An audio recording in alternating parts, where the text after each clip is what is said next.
All right, just got done with Worlds. A lot of highs and lows this week. One of the highs that I wanted to go over was round two at New London.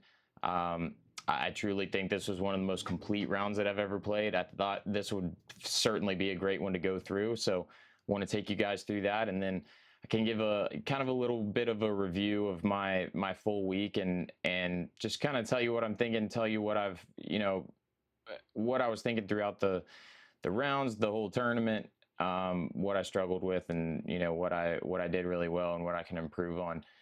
We'll go over all that stuff later, but for now, let's jump into it. So, hole one. So, go ahead and get it started here. Hole one, we got 395 feet. This is an uncomfortable shot for me. I went hex turnover for this round. I tried the tempo on the next one. I'm right in between discs because the hex can kind of go too far, and if I throw the most stable one that I have.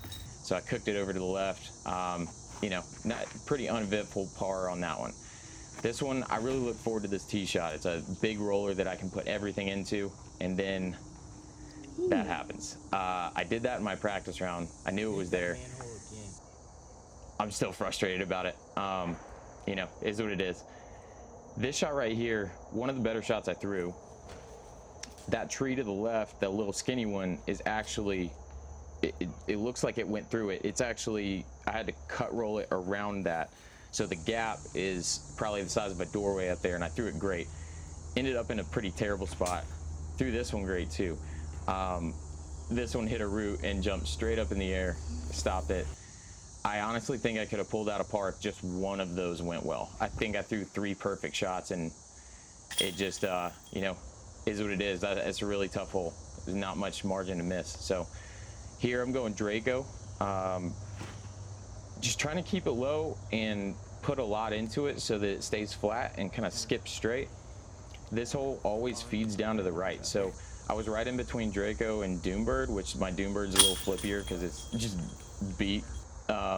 It's beat up at this point. But pulled out the birdie there with a good putt. This is the one that I aced in my practice round, and I thought this was pretty close. I knew I had missed a little, just a hair to the left, and I wasn't complaining. I was just saying, go to the right, and I ended up hitting that tree. But another good putt there. It's like a semi-death putt because it's downhill. Felt great about that one. Kind of got the round back on track with those two back to back. This shot right here, I threw it pretty aggressively, and there was a decent amount of wind coming off the right. That's a 2015 Destroyer. I get a lot of spin with it. It's really good plastic, and it's pretty stable. I just happened to turn it over that time. This shot I thought I threw great with my zone from about 330 out, maybe. I still don't know what happened because you can't quite see in there. And this putt, you'll see my reaction. I thought I made that putt or got a lot closer than the side view made it look. This is an Entropy roller. This is the one that I cut rolled earlier. It's much flippier than this made it look, and some of the wind on the last hole I think is coming through and pushing it over to the right. So I got lucky with that one. It was turning, and it caromed off the bushes, but is what it is. I'm glad it turned out where it did. I threw a really aggressive shot here. I probably threw this one about 500. I'm not sure. It's 450, 500 or so. It's a long way to get it to this point. And I'm about 420, 430 out here, and this was one of my better shots of the tournament here too. I went Doombird, try to release it kind of flat and just smoke it so it cooks over to the left.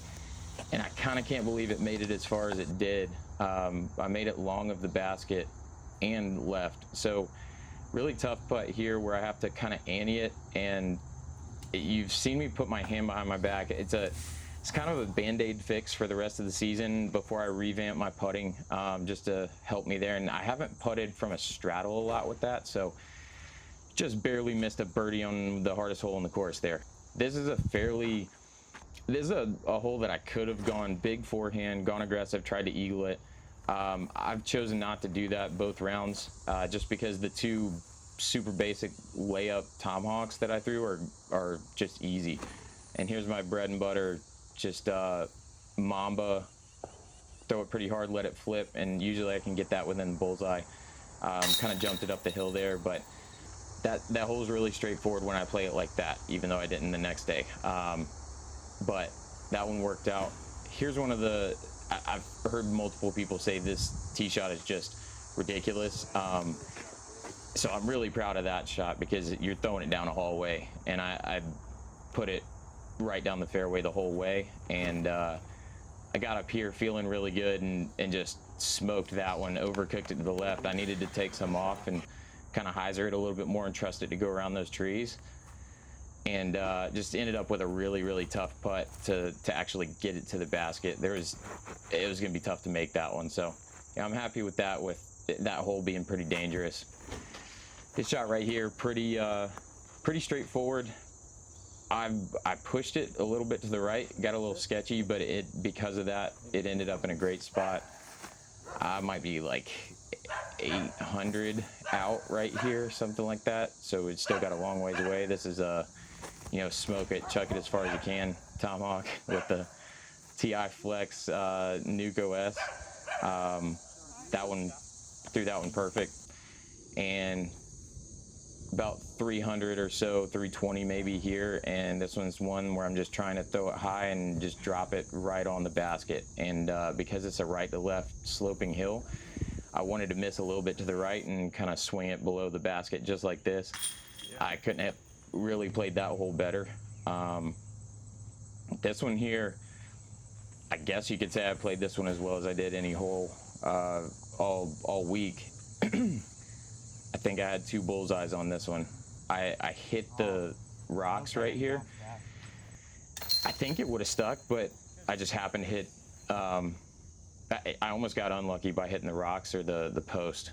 But yeah, that was a really good one to keep the momentum going. This one right here, I had been kind of overcooking stuff, if anything, all day. So I took a little off. That was bad. I ended up in a terrible spot. Right here, you'll see me zoom into the gap that I was going to. You just can't see the disc rolling. But I actually threw it right through that gap on a good cut roll with my entropy again, and had a really good scramble for par. That was a mamba that I putted. I do that just to kind of get some skip to the left sometimes to make sure it's parked, and if it's a shot that I'm trying to putt and just lay it up and make sure I don't have to putt again. This was a Zeus, just low, skipping it up the hill. If you listen right there, either Kyle or my wife's stomach was growling. I think they were giggling about that in the background. It was just funny, but that was a good birdie, good solid birdie on a pretty easy hole. This one I thought I threw it perfect.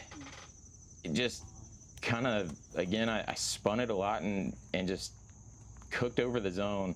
Ended up in a pretty bad spot here, and we fought our way out of it by throwing a Dimension Tomahawk kind of as hard as I could in case it hit the leaves, and it just didn't slow it down enough to matter, so that was great. I think I must have hit one of these trees, even though at first I thought I didn't, and we ended up in a great spot. Made the putt a little risky. Like I said, I've been struggling with the straddle out tomahawks, or straddle out putts, but made that one. And this is one of the better shots that I threw all week as well. I hit that gap perfectly with the right disc as a TI Flex Force. Just moves correctly for that. That was a kind of a trial and error in my practice round, and found the right one there. This one here is it's a good example of just a really uncomfortable tee shot, pretty much for everybody, but for me, for sure, I need a really, really late flip up, but I can't have it turn, and I didn't trust myself like I should have. But made a great recovery there, and this one was a fun one. Now that I put myself in a good spot, I could kind of get a little aggressive in a way, and threw that one great. What I'm zooming in here on is the fact that you could see that flight come down from the left, and that's that divot where it hit. I think I almost made it. Really proud of the way I kept it together there. If that had gone in, I do have a feeling this round, it would have been my best ever for sure. I was still, because that was a par, just kind of playing defense a little bit. I don't like this tee shot, and I'm right in between discs, and I have never gotten comfortable on it. And I just overcooked the Draco because I didn't trust it to not go to the right. Threw my berg to get to here and I'm really proud of the putt that I made, just to, again, keep the momentum going, par that one. And right here, because I cooked it last time, I put more hyzer on it and made the mistake the other direction here. So here was probably my best shot of the day because I can't go right. The pitch out just puts me in just as bad a spot as this, honestly. I did a little reset there and just kind of refocused and threw as good of a roller as I can because I have to fly it over that log that's laying on the ground. And on top of that, I threw it perfect. You can't ask for too much on this hole. Everywhere is dangerous. Ended up in a really tough spot to just throw a little touch layup, but I was really close. I did a great job of getting up here. So proud of the way I played this hole. Just kept it together mentally and made sure to par that one, get to the last hole, and then face the final task of throwing at a target that I can't really even see. That's just one last thing that the course threw at me that I was like, man, pulling out all the stops, making this difficult, and I threw this one pretty well. That was my captain's Raptor. Really proud of that one. So I had one in my head. I had one tough shot left because this one, I got it far enough to the left where a tomahawk actually, it has a tendency to miss to the right up this hill. So I needed to throw a late turn forehand, which of course you have to throw something you trust that is not going to go fade out to the right. Thought I threw this perfect. Thought I was kind of done. Thought I would just have a little layup. And of course I put myself behind the only tree that was left between me and the basket. Kind of walked up there and just had some fun with it. I was only 150 out right here. And that one, you can hear Kyle just giggling in the background. It was so fun to play this with my wife and Kyle Deck from another round. And the guys, I mean, just the guys on my card were awesome. This round, because of the situation, because it was at Worlds, because I was still working to play my way out of B-Pool, because of just how the year has been nothing but a struggle. I feel like, I know when I walked off the course this day, I told Kyle, I said that was probably the most complete round that I've ever played. My misses were in the right spot. I was aggressive when I needed to. I was cautious when I needed to. I think I putted 90% C1X. I think I only missed one. I jumped up into, I think, 19th place after this round. I felt great about where I was at. I knew I did what I needed to do to put myself in a good spot. I've told a lot of people that in order to blow an opportunity, you have to give yourself the opportunity first, and that's step one.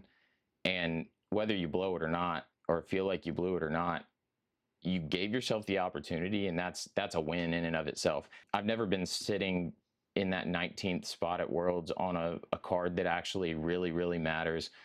I did the same thing in the European Open, and there's a whole bunch of stuff that was new over there. I've dealt with a lot of things that are going to make me a lot better now that I've dealt with it. Didn't handle it perfectly, had some tough rounds, struggled with various things that didn't even really compare between the two. And in a way, that's a good thing because I got to deal with more. And going forward, I know, what my next step is a little bit better than I did this year. I might not handle it perfect next time I get an opportunity like this. I might handle it great. I might go off and win one of these. I might blow it again. I'm giving myself more and more of those opportunities, and that is all I'm going to focus on, and I feel great about that. I'm really happy with the way that I played. I'm really proud of the way that I did a lot of things. I wish I had finished closer to the top 25, but as it stands, it's still my highest finish at a major, and it was my highest finish at Worlds, and I cashed, and I battled back in every round that I started out when I was struggling. Even this one, I started out over par and shot the hot round from B-Pool anyway. I think any adjustments that I make regarding sponsorships or open bag or just anything that I change about my game, I think I've got a better idea of what I need now than I ever have. And I still think that I've got a lot of ceiling left to get to, even the way that I'm playing. And I do expect to add some things, one obvious one at some point, and we'll see how quickly I can do that stuff. But like I said, feel great about where my game's at, feel great about everything going forward. Thank you guys for making it this far and keeping up, and look forward to more and more of these coming out. Give me some suggestions on anything that you want to see that I haven't included in these. But other than that, guys, I'll see you at D-Glow, and we'll do one of these again.